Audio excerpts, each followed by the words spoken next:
Hi, and welcome. You're listening to the X22 Report. My name is Dave, and this is episode 1242B, and today's date is March 30th, 2017, and the title of the episode is The Deep State Has Done It. Agenda will likely be revealed in the next couple of weeks. Let's get into the economic collapse, political and geopolitical news. Now, Trump is still having problems with his travel ban.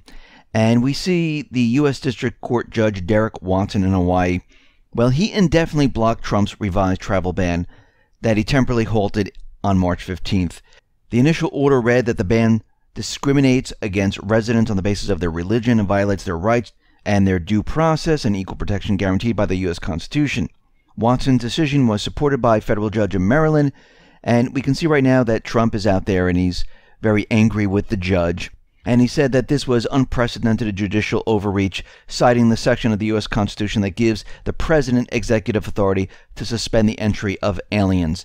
But again, these individuals, they don't care about law. They just are pushing their agenda. And we can see right now that things are really heating up within the Trump administration. We see Katie Walsh, who was allegedly leaking all the information within the administration out to reporters. And we can see right now that she is now leaving the White House to work outside of the White House, but still for Trump. So it looks like they came to an understanding, and he gave her a job. And we can see right now that things are definitely changing within the administration right now. Now, yesterday we talked about Evelyn Farkas, who admitted to Mika that the Obama administration was surveilling Trump. Now, the funny thing about all of this is that Farkas wasn't employed by the Obama administration at the time the Russian allegations arose. According to Pentagon records, Farkas resigned in September of 2015. So how did this non-resident fellow at the Atlantic Council, member of the Council on Foreign Relations, and former Deputy Assistant Secretary of Defense for Russia, Ukraine, and Eurasia, gain knowledge of intelligence regarding members of Trump's team and their relations with Russia when she was the senior foreign policy advisor for presidential candidate Hillary Clinton? Now, Farkas was the prime driver behind the anti-Russia phobia inside the Pentagon during the Obama years, shilling hard for the Ukraine, requesting that the president send them anti-tank missiles, which essentially would mean outright war with Russia. So this is all very interesting. So we can see right now everything is connected. Now, the New York Times is out there, and they're allegedly saying that we know who the leakers are. We know the sources of Nunes.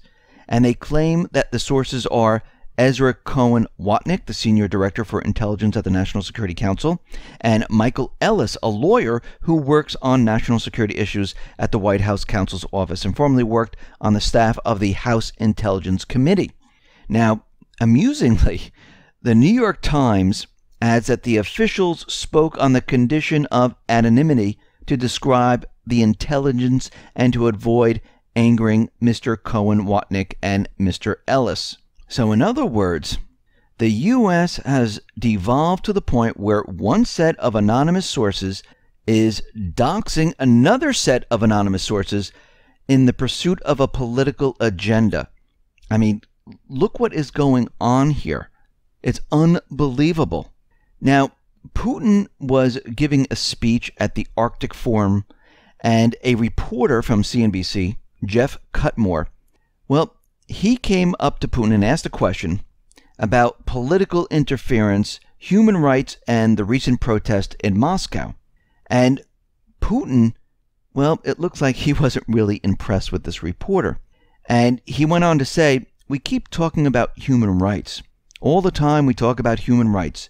And you just mentioned those protests in Moscow and other cities in Russia.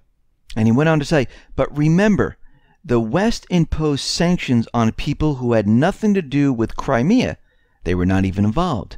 They were not aware of the government's plans. They found out about this from the media, and then they imposed sanctions on those peoples. What about human rights? They seized their accounts. They can no longer use their money to take care of their families. And he went on to say, so what are you even talking about? How can you talk about human rights So you want to have human rights in some cases, and then you don't want to have human rights for other people. He says this makes no sense whatsoever. Look at other areas around the world where the United States is bombing in certain areas where they know there are families, there's infrastructure, they're sanctioning countries, not just the government, but the people of the country, and they are starving. They're having regime change in the countries around the Middle East where there's constant war, the economy is a disaster, and there's a humanitarian problem. So if we really want to talk about human rights, we should talk about human rights all over the place and what each country is doing. Now, the Pentagon is out there, and they're insisting that we need more troops to counter Russia in Europe. And what they're saying is that we don't have enough assets, we don't have enough ground troops, we don't have enough sea-based assets closer to Russia, and we need more of it. Now, the U.S. is refusing to take part in meetings on Afghanistan. Now, Washington said we are not going to attend on April 14th, where we're going to have this meeting in Moscow about Afghanistan. Now, they were going to talk about the security situation in Afghanistan, and further prospects for its development will be discussed during the talks. The key objective of this event is hammering out a single regional approach regarding efforts to further promote the national reconciliation process in that country while maintaining Kabul's leadership role and adhering to the principles of integrating the armed opposition into peaceful life discussed and approved earlier. So they want to talk about peace in this area. And the U.S. once again is saying that we are not going to take part of this because the deep state, the neocons, they don't want to have anything to do with peace if they're not getting their way. And this is why they always turn toward ultimatums. If you don't do it our way, there'll be no peace. And they go onto the corporate media, they tell the world, we tried, they didn't want to go along with what we said. They objected to what we offered them. Well, that's not peace. That is not discussing the issues. That is not having a conversation. That is giving someone a choice. And if they don't go along with your choice, you say, we tried. Now, we see that the U.S. has dropped about 500 bombs per week on Mosul, and now we can understand why there is so much infrastructure damage. Now we can understand why there are so many civilians that have died there, and we can see right now that the number is growing, and the U.S. is planning to drop even more bombs in this entire area.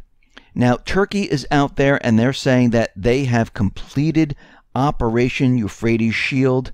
And this doesn't mean that they're leaving. It doesn't mean that they're withdrawing their troops. What it means is they finished with that operation. Now they're restarting a different operation under a different name. So it looks like they're pushing on. They're just renaming it to make it look like we're on to something different, which they aren't. They're on to the same exact thing. Now it looks like there's a little bit of fake news out there. And there was a picture that was posted that Russian warships have caliber cruise missiles, and they fired them against unknown targets in Syria from the port of Tartus. And they showed the picture of the missiles flying over, and it looks like it's right on the port. But this was taken from a video which was released in 2016, and they just photoshopped it into this new photo. And you can see what the Photoshop looks like and what the original looks like, and it looks like someone is pushing around fake news once again. We see right now that Tillerson is out there, and he is saying, and this is a complete switch of what they were saying all along, that they're going to let the Syrian people decide if Assad should stay or go. Now, Russia has been saying this for quite a while. We see that Rex Tillerson, who is the U.S. Secretary of State, he is also showing a complete shift of U.S. policy. Now, it sounds really great, doesn't it? It sounds like, wow, the Trump administration, they're changing things up. They're going along with Russia, and Assad can stay, and they're going to let the elections happen. No, that's not what's happening. They don't care about Assad anymore. Because remember what we were talking about, how they're balkanizing Syria? Well, they've started the process. And remember when we talked about these safe zones where the U.S. was completely against it during the Obama administration? Were they really against it? No, they just didn't have the ability to do it at that point in time. Now that Turkey finished its Euphrates shield, they carved out the area that they needed. And we can see that the U.S. now has the bases built. They have the troops inside of Syria. And we can see right now Tillerson and Erdogan, they are discussing the Syria stabilization zones. That's the new word they're using for the safe zones, the no-fly zones. And they're looking at the entire situation. They also have talks with NATO on the creation of these stabilization zones in Syria. And they're talking about all different options and how they're going to secure this entire area. So they don't care so much about Assad anymore because they're going ahead and they're doing exactly what we thought. Now, in the next couple of weeks, we're going to see them make this announcement that the stabilization zones, well, they have been created. These areas are off limits to the Syrian government. We have separated them from Syria, and they're going to do this in a slow, methodical process to make it look like, no, we're really doing it for the refugees at first. Then we're going to expand these areas because we have so many refugees, and we're going to expand them a little bit more. Don't worry, the United States, Turkey, they're going to keep control of this area with NATO. And we can see right now they're planning on this. Now, Lavrov already understands that this is what they are planning to do. And we can see right now the deep state, the neocons, the central bank, well, they're moving forward with their agenda. And this is going to be a problem with Syria and Russia because they do not agree with this. So as we can see right now, the deep state, well, they have their claws in what's going on in the Middle East. They have their claws in what's going on in the United States. Remember, yes, many people believe that Trump is in control. Trump is in control of executive orders. Trump is not in control of everything else that goes on. It's those individuals behind the curtain. They are in full control. And we can see right now that with every passing day, he is losing more and more of it. And the deep state is taking back the control. And we can see right now that they're preparing and ready to bring down this economy. We talked about it yesterday with the economy, with the interest rates moving up.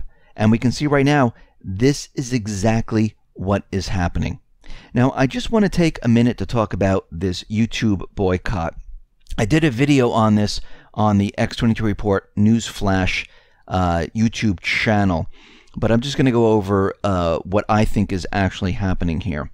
Now, a lot of people are saying, well, you know, all these companies decided that they're going to be boycotting YouTube because their ads are being placed on extremist videos, offensive hate videos. But we all need to understand that these type of videos, well, first of all, they're demonetized right away. YouTube has algorithms that already go out and search for certain keywords, certain terms, certain pictures, and they understand and cross-reference the information. Remember, when a YouTube video is made, it is completely transcribed into English. You can see it right on the YouTube site. So they scan that and they get a picture of what you're talking about. And they already have the algorithms in place to remove the monetization of the extremist videos. First of all, those aren't even allowed on YouTube. And if they are on, they're on for maybe a day and then they're taken down. Hate videos, offensive videos. Well, first of all, offensive is so broad, I don't even know what that means. Because what's offensive to one person is not offensive to another. And again, if someone is cursing, well, it's scanned in the transcription and they understand that someone is cursing. But I don't think the corporate media is too concerned about that because, as we can see in movie theaters, they play their advertisements before movies that are R-rated, and there's cursing in those movies. So I don't think they're really concerned about that. They're not concerned about gay, lesbian videos. I don't think they're concerned about the black community videos. I don't think they're concerned about religious videos unless there's some type of anti-Semitic or some type of thing like that. They will pick that up in the transcription. They'll demonetize it right away. So I don't think the corporate media right now is boycotting that because, again, where were they for the last 12 years? Especially in the last maybe, 4 or 5 years where the Islamic State was allegedly all over Twitter, all over YouTube. They never mentioned anything. They just started to mention it after the fake news fiasco came out and how the alternative media might have helped Trump get elected. So let's take what the corporate media really wants. Think about television right now. Television, the corporate media advertises like crazy. Now, television, it's sterilized, it's politically correct, but there's one thing they have control over: where their advertisements are placed. On YouTube, they don't have that ability.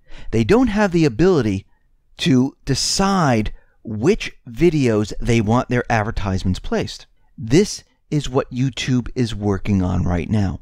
They're working on a method, not working on another algorithm. They already have those.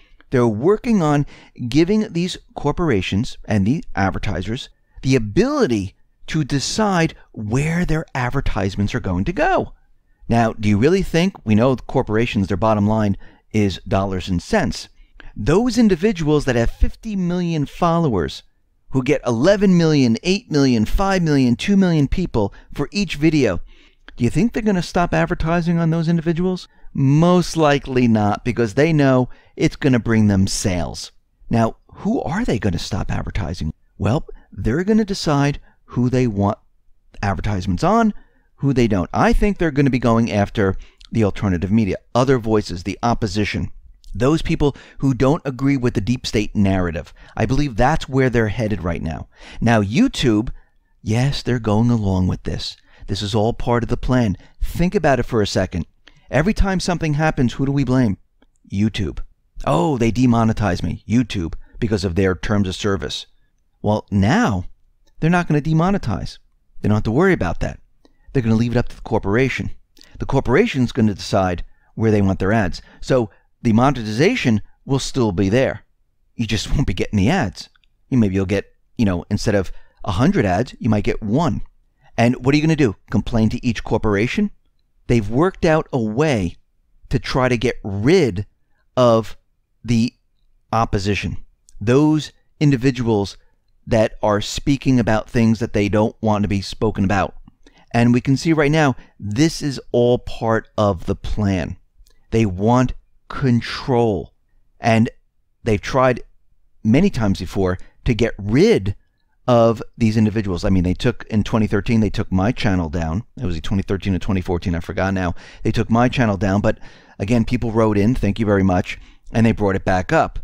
They took down other channels, but they couldn't find a good reason to keep them down. They actually took Natural News down off of Google search, but they had to bring it back up because they had no reason to bring it down.